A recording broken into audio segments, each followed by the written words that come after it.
It's noon here in Ventnor City, New Jersey, and our nation's capital, Washington, D.C. And this is news that you can use for Monday, February 12th, from CarEdge with your hosts, me, desperately trying to grow a beard. I'm Ray, and my son, well, bless his heart, he can grow a beard. That's Zach. How are you today, handsome? Happy Monday to everyone. I am doing great. I am especially grateful because today, Dad, we're bringing a guest on the show. We actually have guests today and tomorrow on Daily News you can use. Let me pull him right in real quick. We've got Dad, David Langel, joining us, and Pops, super excited to have David on with us because if I'm not mistaken, Pops, he was an Auto Insider guest, wasn't he? He was and is, and presently his episode is up and running on Auto Insiders. David and I chatted for about an hour. David's background: he has been a parts service director, been GM of dealerships. He's a car guy through and through, and it's an absolute pleasure to have spent time with him when we recorded the Auto Insiders broadcast, and it'll be fun to spend some time with him this morning. How are you doing today, David? Good. And you guys? We're doing great. I have no idea what the hell I'm going to talk about today, but that's okay. It doesn't really matter.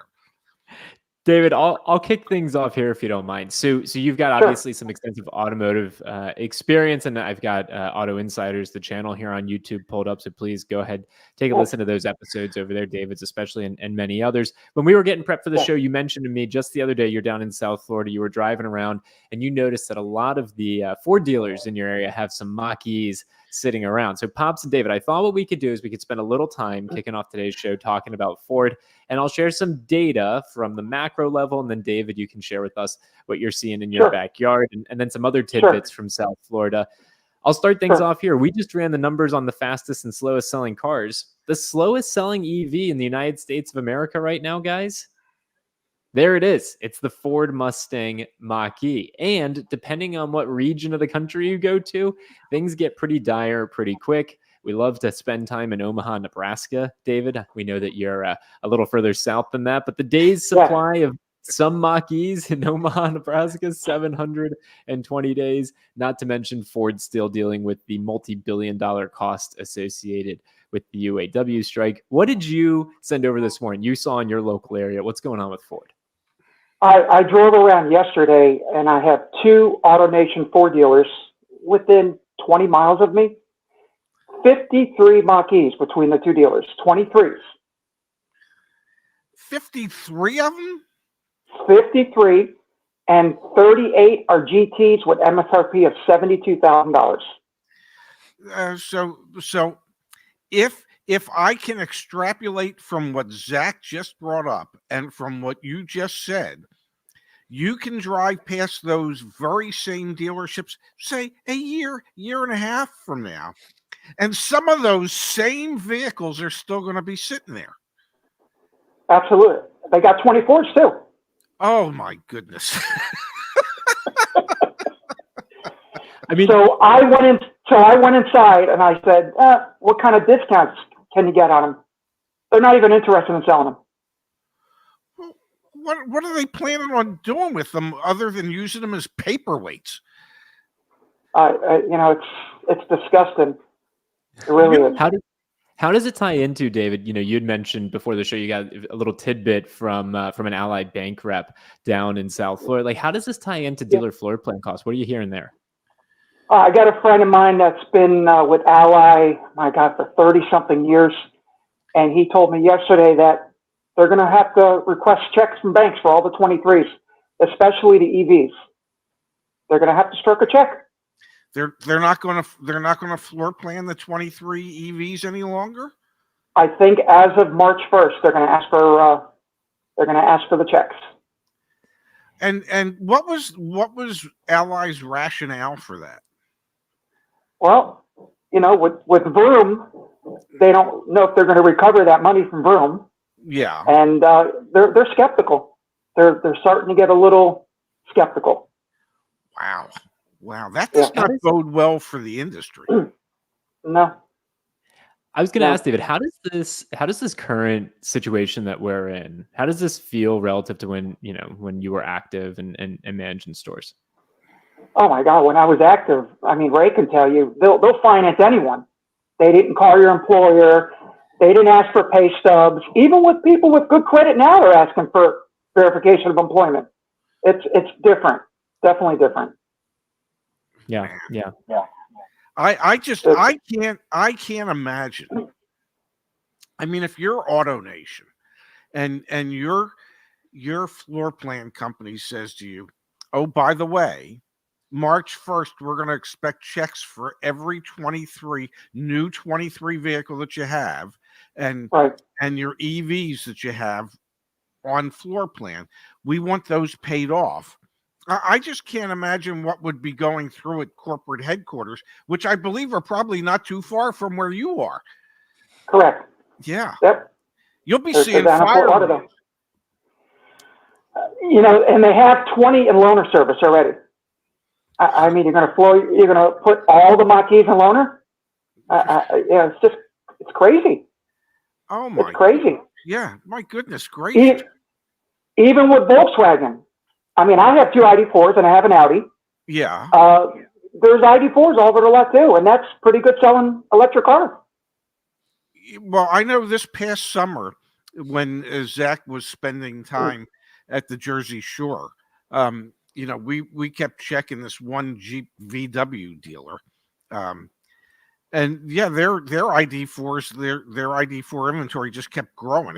It seemed as if they never sold any of them. They just kept breeding more. If it's okay, I want to stick on the Ford for just a second here because I went ahead and went on CarEdge and I actually went into your neighborhood. Okay, so you're seeing all these Ford Mustang Mach-E's sitting around. Yeah. Do we have any guesses? I want to guess from both of you. What do you think the day's supply is for a 2023 Ford Mustang Mach-E GT all-wheel drive in Southern Florida right now? What do you think, David? Probably 600. What do you think, Pops? Oh, I was going to say 480. 480 day supply. Oh my God. Holy. and you know what's sad is I know that owner, that dealer. Oh my goodness. That's a 2.5 year supply of cars. Yeah. For those that listen to the podcast, it was 1,005 days. Apologies. I just didn't say it for dramatic effect. 1,005 days. Oh my God. And David, okay, so you've worked in the auto industry. You've spent time. You're an EV owner. How the hell do you reconcile this, man? I mean, it's like, what is going on? I'll pull up an ID. And what's sad is the manufacturers are still shoving the cars down the dealer's throats. Do you think, I mean, from your years in the business, are we at the point yet where some of these dealers are going to tell Ford, you can allocate as many as you want, we're not taking any? Yeah, they're at that point right now. That's an ugly position to be in. Yeah. I mean, the ID4s, they haven't produced 24s yet. So I think my local dealer here has 23 on the lot. It's crazy. Oh my! Supposedly they're moving a little bit better than those Fords. I just pulled it up here. Here's an ID4, and you're right. They haven't flipped over to the 24s yet, but that is just mind-boggling the amount of inventory that is sitting around. Ford has a problem. They really do. Yeah. Do you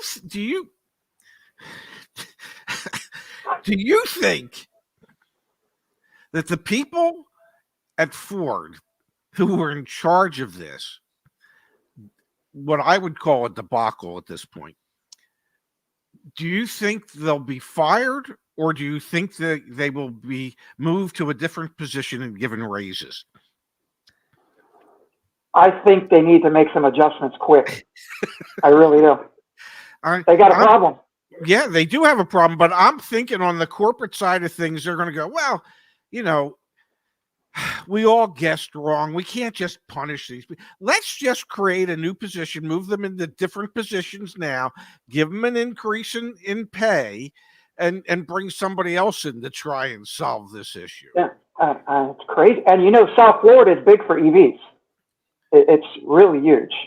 All the data we get from Cox Automotive talks about how there are regional differences in supply and demand, and how South Florida is some of the most out of whack still even post shortage, with there's too much demand, not enough supply. That's why when you start to compare Omaha, Nebraska EV adoption to South Florida EV adoption, and the Mach-E is looking even worse there. That's like, that magnifies it. South Florida is like, it's crazy. Generally speaking, where things are better and for dealers. But the problem we have now is there's no chargers. You go wait in line down here.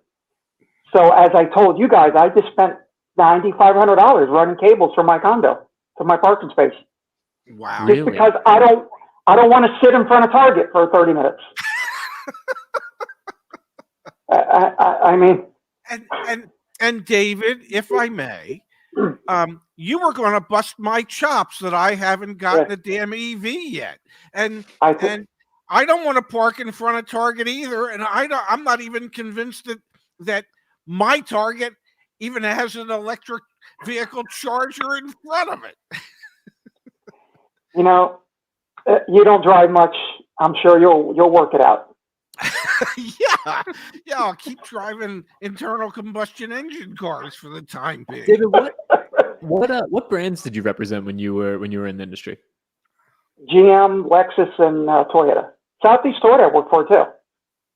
So what is the so you've had Toyota experience, and obviously with Lexus, and then you had domestic with GM, and I'd say Ford is more similar to GM than Toyota. What do you make of what's going on right now in the market? Like Toyota, it's super interesting. You've got perspective from both sides. Toyota's crushing it, like truly crushing it. Then the domestics are struggling. Ford especially is struggling. Like, what do you make of it? Can you tie it back to anything from your time in the business? Toyota, especially in South Florida, I'm not going to mention the dealer. It's in Hollywood. Sells 800 fleet Toyotas a month for rental cars. Oh my! They're the number one. So Toyota has a lot of fleet, but then when you go look at my Toyota dealers around the corner, they have 3 Corollas on the lot. 3 Corollas. Wow! And forget getting any discounts on a Corolla. It just doesn't work. It's just not going to happen. It's sad. Do you miss being in the industry? Miss going into the office every day? And if so, did you prefer working at Toyota or working at the GM dealer? I miss it. I don't miss getting beat up by the owners, and Ray will stand right there with me. I would probably do it on my own if I were to do it. Can I say one thing? I can honestly say to you, David, I don't miss it at all. Okay. I don't miss it at all.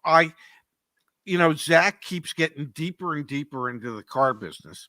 And every time we talk about it, I go, I told you not to get in the car business. I tried to tell you not to get in the car business. And I have no desire other than doing these shows and videos that we do. I have no desire to be back in a dealership environment ever again. Ever. You know, I miss the relationships because I'm a people person. That's what I miss. Yes. Absolutely. Yes. Other than that, I don't miss it. I would suggest that it's like being on a sports team. There's a certain camaraderie you have with the other members of your team. Now, you might not like going through training camp, and you might not like having to practice 5 times a week. And you might not like getting dressed down by the head coach or the owner. And so, I miss hanging out with the staff, but I don't miss all the headaches we were like, close the month. By the 10th. Yeah. What do you guys think they're talking about right now at the local Ford dealer that's got 1,000-day supply of Mustang Mach-E? Close the month. Close the store down. I mean, what are they doing? Zach, have you spoke to any dealers down here yet? Yeah, we've got, well, not too far south, but we've talked to a couple dealers. Mullinex Ford. We know some of the folks over there. Yeah. I know the owner. I am going to work on for you guys to get some of the South dealers in Miami. They could really need the help, really. And I'll put you with the owners, and let's get something going down here. South Florida is still big for cars. You know that. They're just, it's a metro area. So, I'll work on that for you. Appreciate that, David. Well, David, we appreciate you taking some time to sit with us today. I want to remind everyone, David was the most recent guest over on Auto Insiders. Auto Insiders is the podcast led by my father. You can listen to it on all the normal platforms and here on YouTube. Go listen to David's conversation with my dad and lots of great episodes over there as well. So please go check it out. And David, enjoy your Monday. Thank you for being a part of our community. Thank you. Okay. Thanks, David. Okay. Good seeing you again, my friend. All right. You too. Bye. See you later, David. All right, Pops, that was fun. Yeah, man, what's going on at Ford is just mind-boggling to me. Like, I can hardly wrap my head around it, Dad. I literally, and I was going to say, people think we just take shots at Ford all the time and that we hate Ford. I don't necessarily hate Ford. You have to look at some of the data and question some of the decisions that are being made. That doesn't mean I hate Ford. Doesn't mean I want to bash Ford. When you look at 1,005-day supply of Mach-E GTs in that area of South Florida, you have to think to yourself, if we can see it, why can't they? And why aren't they doing anything about it? These are 23s, man. So Yes. maybe they are doing something about it. Maybe 24s are actually going to be a collector's item because they're not going to make that many of them because they know they can't sell the 23s. Like, I think maybe they are, Dad. It's just, it's super interesting with these massive corporations.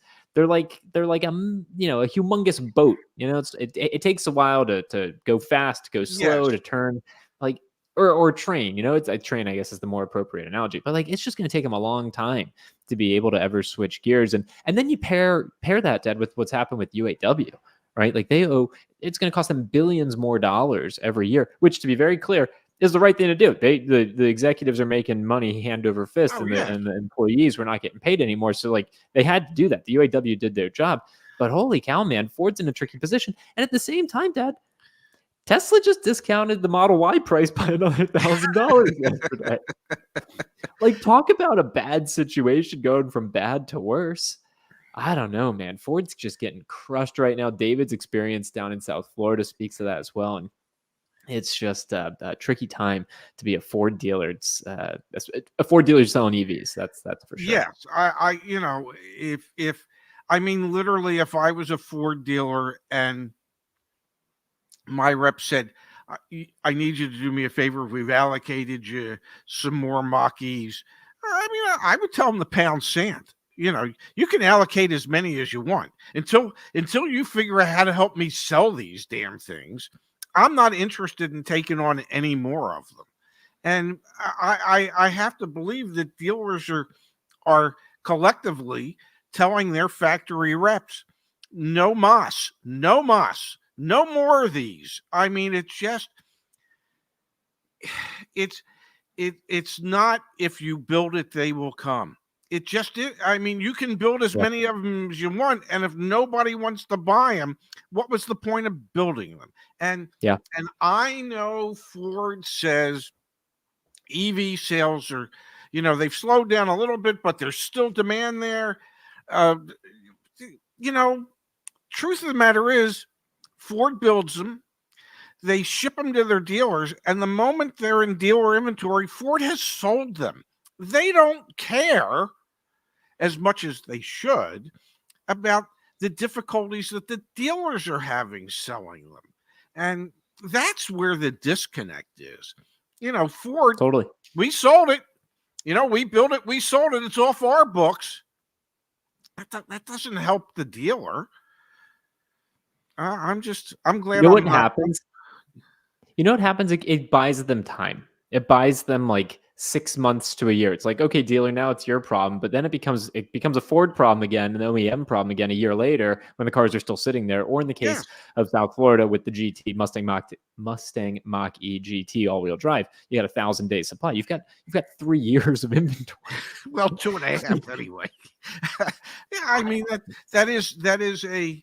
That is a scary number. And trust me, if we know it. No, they know it. They know it. We're going to jump here to the chat in just a second, but I want to remind everyone that if you are going to buy that new Ford vehicle or most other vehicles, actually, you can literally buy anything on CarEdge.com. Some of them we have in our dealer networks. We can get them signed and shipped to your door. Other vehicles are through our concierge program. No matter what, please, please, please, folks, go take a peek at CarEdge.com. That's my dad and or how do I say that? My dad, me and my dad's, my dad and I's, my dad and me's. How about it's our? It's our website, our company. Check it out. All sorts of services and solutions to get a vehicle in your driveway, as well as if you're going to sell and trade in a vehicle or the extended warranty protect your vehicle. Please go check it out, caredge.com. That's how you can support us. Let's jump to the chat here, Dad, and then we're going to talk about auto credit availability. Okay. From James Meacham. Thank you, James, James. for the thoughtful and kind contribution. This also supports our efforts, which we appreciate. Adoption of EVs will not occur, until EVs perform on par practically with ICE vehicles. For example, charging an EV as fast as filling a tank of gas, charging as many places as you can get gas, tow for the same range, etc., etc. I think these are super valid points. The fact that David spent $10,000 to get charging from his condo, that is mind-boggling to me. It is to me as well.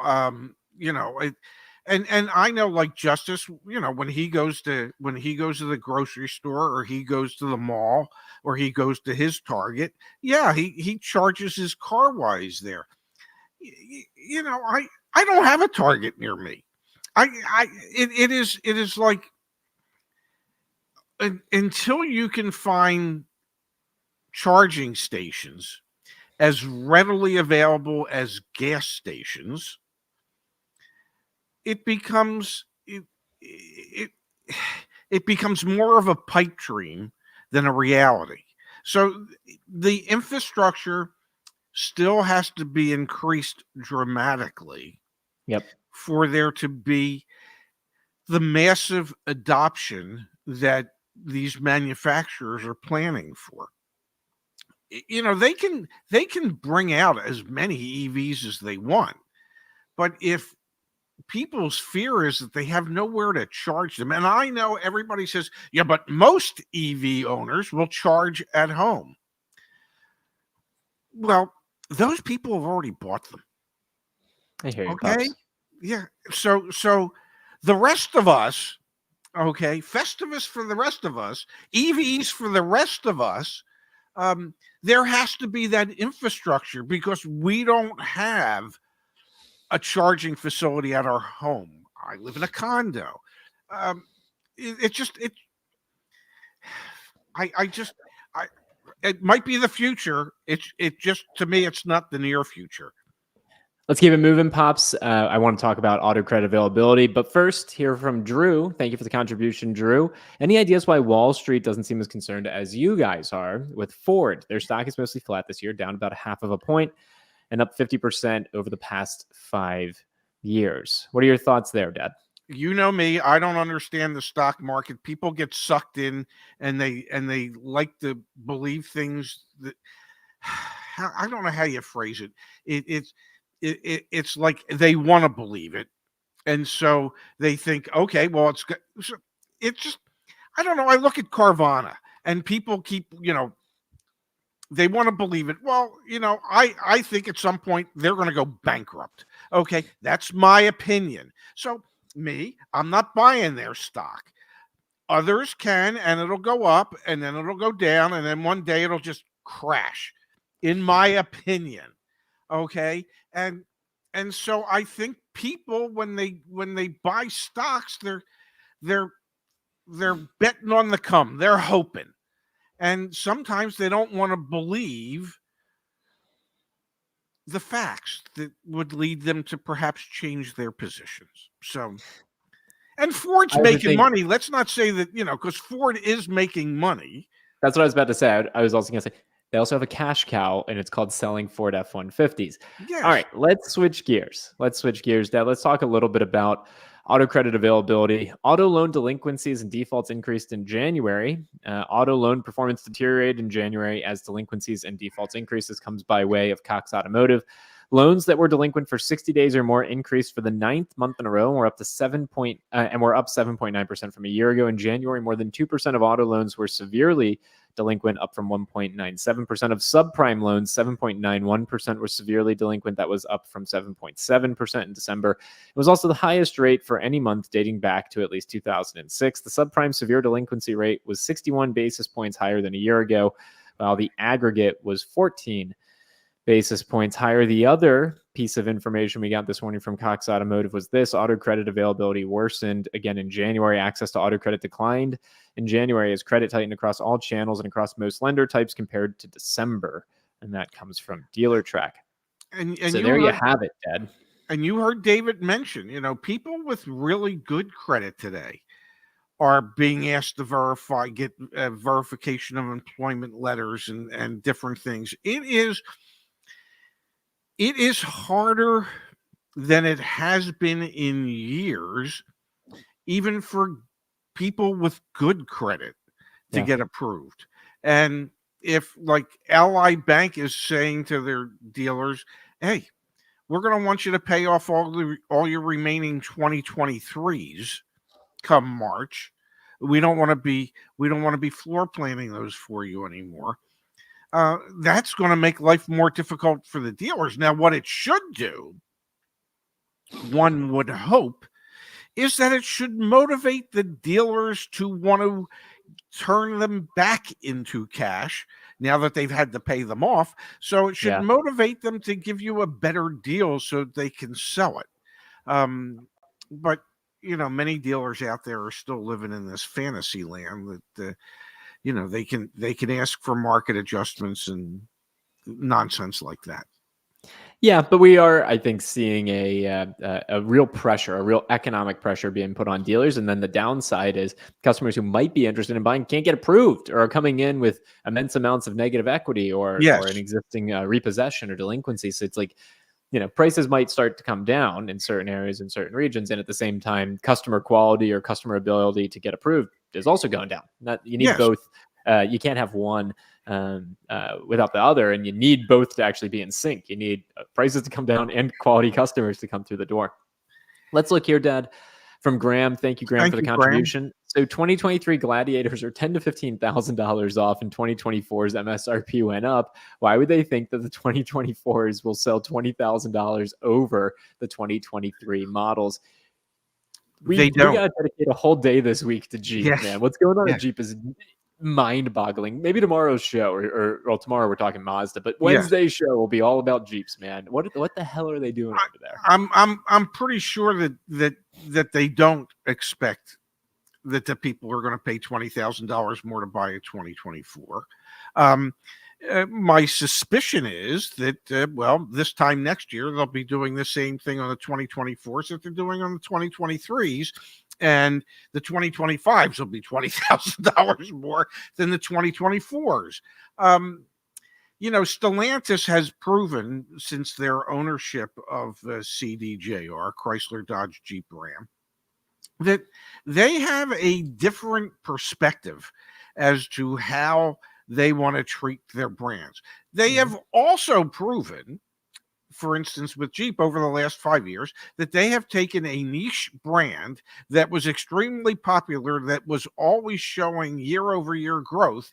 And for the last 5 years, they have had a decline in sales for Jeep every year for the last 5 years. So, there's a disconnect there somewhere.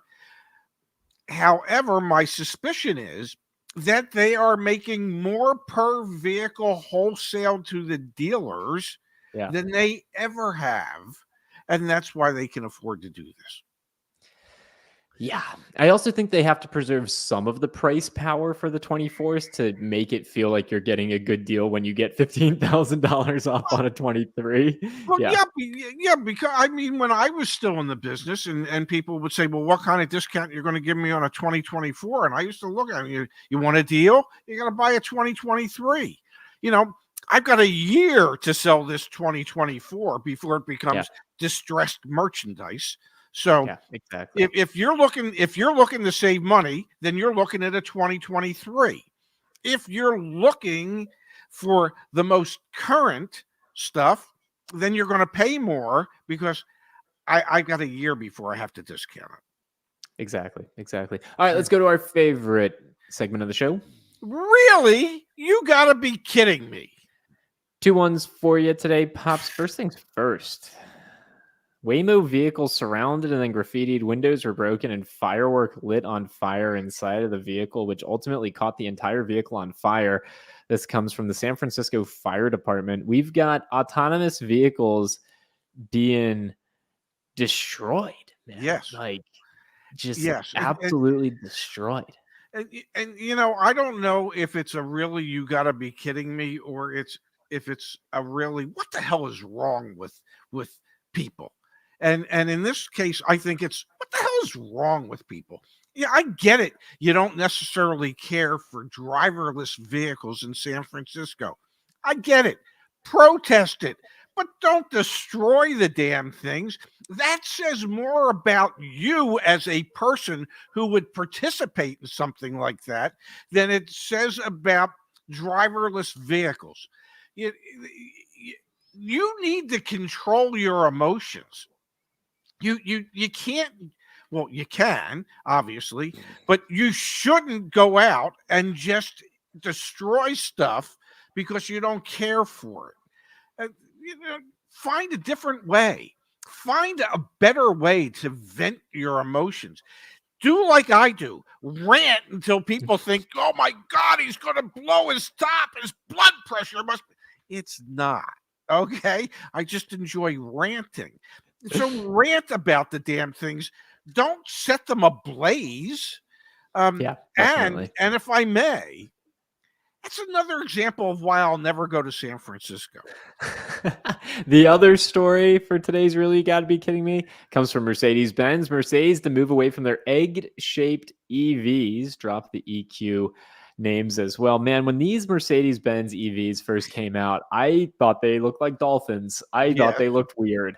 Yes. And evidently Mercedes has not only heard that feedback from me, but from many others. They're changing the design cues on their Mercedes EV lineup in the near future. Mercedes EVs are also not selling particularly fast. What So are they? makes you wonder. Yeah. What are they going to change the shape to? Did they Something say? that's still aerodynamic, evidently, but less egg shaped, less dolphin shaped, evidently. I can't. Well, I was going to say I can't wait, but the truth of the matter is I can and I will. I want to pull up one other comment that came in earlier from Mark, Yes. which is, oh my gosh. And what type of predicament are the current owners of the Mach-E GT placed in if they need to sell their own cars? Tough spot. Same thing goes for the Tesla Model Ys or Model X's or all these vehicles that have been, either high levels of price fluctuation or they're just not selling. The negative equity situation is non-trivial for those people. I mean, I saw a TikTok video the other day that someone who had paid, I think it was like a 2 or 3 year old Tesla Model X, and she had paid $108,000 for it. Now it was worth like $41,000. And she was like, worst decision of my life. I'm like, yeah, I don't blame you. Cars depreciate. Don't get us wrong. But like these EV prices have been very volatile. If you buy a Mach-E GT, okay, if there is no market at the moment, say in South Florida, for that car, and you happen to have purchased one, you were one of the 5 people or whatever that had purchased one, and you decide you want to get rid of it. Why do you think anybody would buy it if they can't sell the new ones? And if I was a dealer and I couldn't sell the new ones and you wanted to come in and trade it back, and let's say it was a $70,000 MSRP vehicle, and you wanted to trade it back in 6 months after you bought it, you know, I'm looking at it, you know, what is it, a $40,000 car now? And you're going to go, you mean I lost 30,000? Yeah, you lost 30,000 because I don't know at what price point I'll be able to get somebody to buy it as a used car. I can't get anybody to buy them as a new car. So yeah, those poor folks that the only thing I will say to people who are buying electric vehicles today, buy it with the intention of never getting rid of it, at least for the next, I don't know, 5 to 10 years. Let things prices are very volatile.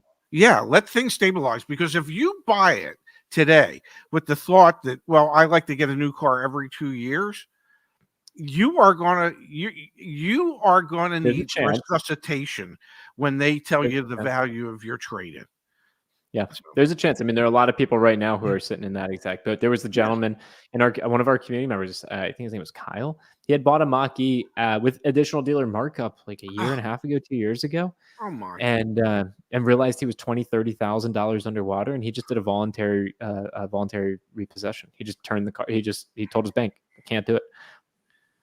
Yeah, well, he'll suffer from that for the next Totally. 10 years. But yeah, that's one way out, I suppose. Yeah. It's a tough time if you're in the market for an EV. Want to talk Super Bowl with my dad in just a second, but before I do, again, CarEdge.com. If we can help you out, please go check it out. And great news, folks, we're working on onboarding our first Toyota dealer partners. So sooner than later on CarEdge.com, you won't have to pay for our concierge service to buy a Toyota with CarEdge. Instead, we'll be able to just get it to you and deliver it to your door. No concierge fee involved. And yes, a friendly reminder for those of you out there that are interested in buying a vehicle, check out CarEdge.com. We have services where we concierge it, aka we do it all for you. And we also have a marketplace where essentially you just press a few buttons and then our team handles everything behind the scenes. No fee, no concierge fee involved in that. So anyway, please go check it out, CarEdge.com. Super Bowl, Pops, what'd you make of the game last night? Did you watch the whole thing? The first half of the game was a little disappointing in that it was, so much of a defensive struggle and there wasn't a lot of scoring. The second half of the game, once you got past, I don't know, that 30-minute halftime and the Apple Music halftime show, and if you could name every performer that was on that stage, bless your heart, I got one. I noticed my buddy Ludacris was there. I didn't. I hate this. I mean, I didn't recognize Alicia Keys. It was, but my God, can that Usher dance? Can he dance? Can't sing worth it, but he can move his legs and ass. And it must have been hot. I mean, really hot, because he had to strip down. So nobody strips and dances. But you sweat when you dance, but nobody strips and dances. Check what you're saying. I sweat a lot, and so I felt very validated when Usher was up there, like doing his thing. Let me ask you a question. And how often do you rip off your top, pull your top off? When I play pickup basketball, if I need to switch teams from the the light shirts to the dark shirts, I'll rip off a top. Yeah. Yeah, but you in front of 100 million people. I mean, there were 100 million people watching him. You're going to do it now in front of 17. All right, we're going to press the button, folks. We'll be back tomorrow. But it was a good game. It was a great ending. I guess hopefully people learned one thing: never bet against Patrick Mahomes and the Kansas City Chiefs. That guy is too good. Yeah, seriously. All right, folks, enjoy your Monday. Hopefully you have a good week ahead of you. We'll be back tomorrow with more news that you can use. We got another guest. Please tune in for that. We're looking forward to it. And Dad, enjoy the day. You do the same, handsome. I'm going to say hello to all your friends at Acme when I run over there. And anything you need me to pick up for you? I'm good on my end, Pops. I love you. Okay, I'm glad to hear it. I love you too, handsome. Have a great day. You too. Bye.